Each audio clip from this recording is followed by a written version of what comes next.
आप दूर होंगे। मैं गारंटी देता हूँ इस बात की, मैं कि अल्लाह कुरान में गारंटी दे रहा है, ला खौफुन अलैहिम वला हुम यहज़नून, ना ही उन पर कोई गम होगा ना वो खौफ खाएंगे। अब यहाँ खौफ क्या है? फ्यूचर फियर, एंजाइटी, और गम क्या है? डिप्रेशन, माजी का पछतावा। अल्लाह कह रहा है ना खौफ होगा ना वो गमगीन होंगे। कौन वो लोग? Who are the people? Who are the people? 5 निशानियां अल्लाह ने बताई है कि ये 5 काम जो बंदा करेगा, no anxiety no fear. Number 1, वो लोग जो अपनी नमाजों की हिफाजत करते हैं। नमाजों की हिफाजत करने का मतलब क्या है? 1 2 3 4 पढ़नी ना, पूरी हिफाजत करनी है। जिस तरह एक बाप अपने बेटे की हिफाजत करता है ना, हर बुरे काम से उसे बचने की तंबीह करता है, उसे खिलाता है पिलाता है, उसको बिल्कुल नुकसान नहीं होने देता, कोई कंप्रोमाइज नहीं करता उसकी तरबियत में। इसी तरह नमाज में कंप्रोमाइज नहीं करना। नमाज की हिफाजत करने से होगा क्या? आप एंजाइटी और डिप्रेशन में हैं, अचानक अजान हुई, आप उठे, आपने जाकर नमाज पढ़ी, अब आप वापस आए हैं, आपका ज़हन टोटल हट चुका है, साफ हो चुका है, फ्रेश हो चुका है। ये लॉजिकल रीजन है।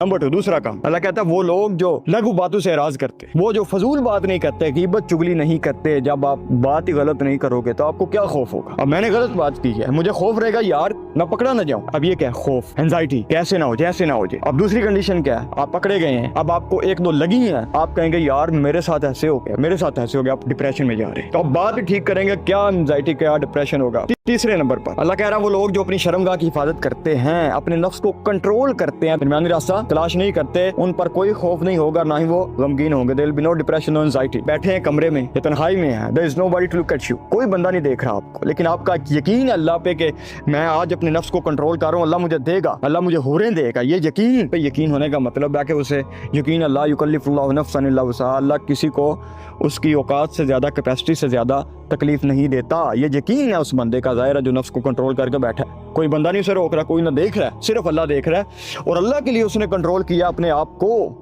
ऐसा बंदा जिसे अल्लाह पर यकीन है, नो एंजाइटी नो डिप्रेशन, उसे पता है यार इज्जत अल्लाह देने वाला है, मैं वो कर रहा हूँ जो करने का हक है, अल्लाह मुझे देगा इज्जत, दैट्स इट। अल्लाह लोगों के दिलों में मेरा घर बनाएगा। 6 नंबर पर जो साइन है, वो लोग जो ज़कात देते हैं। ज़कात देना itself a sign that you have faith in अल्लाह, आपको अल्लाह पे यकीन है। आप कमेटी डाल रहे हैं कि मुझे मिलेगा, अल्लाह देगा, आखिरत पर आपको यकीन है। काफिर तरसते हैं कि हमें कोई मिले जिस पर हम यकीन करें, वो दुनिया की जिंदगी का मजा ले लेते हैं, फिर कहते हैं यार अब क्या, व्हाट नेक्स्ट, अब क्या करें। हमारे पास अल्लाह है, हमारे पास एक उम्मीद है, हम सब फ्यूचर के लिए जीते हैं, प्रेजेंट के लिए या पास्ट के लिए नहीं जीते, फ्यूचर के लिए। आप जो भी कर रहे हैं आज आप अपने बेटर फ्यूचर के लिए कर रहे हैं। तो हम अगर दुनिया में नेक अमल करते हैं तो हम अपने बेटर फ्यूचर के लिए कर रहे हैं कि कल को हमें जन्नत मिलेगी, हुरें मिलेंगी। ज़कात देना ये साइन है कि आप अल्लाह पर यकीन करते हैं, आखिरत पर यकीन करते हैं, आपको यकीन है कि ये जो माल मैं दे रहा हूँ ये ज़ाया नहीं जा रहा। अल्लाह कहता है जो मुझ पर यकीन करते हैं, जो बिलीवर्स हैं, उन पर ना तो खौफ होगा ना वो गमगीन होंगे, ला खौफुन अलैहिम वला हुम यहज़नून।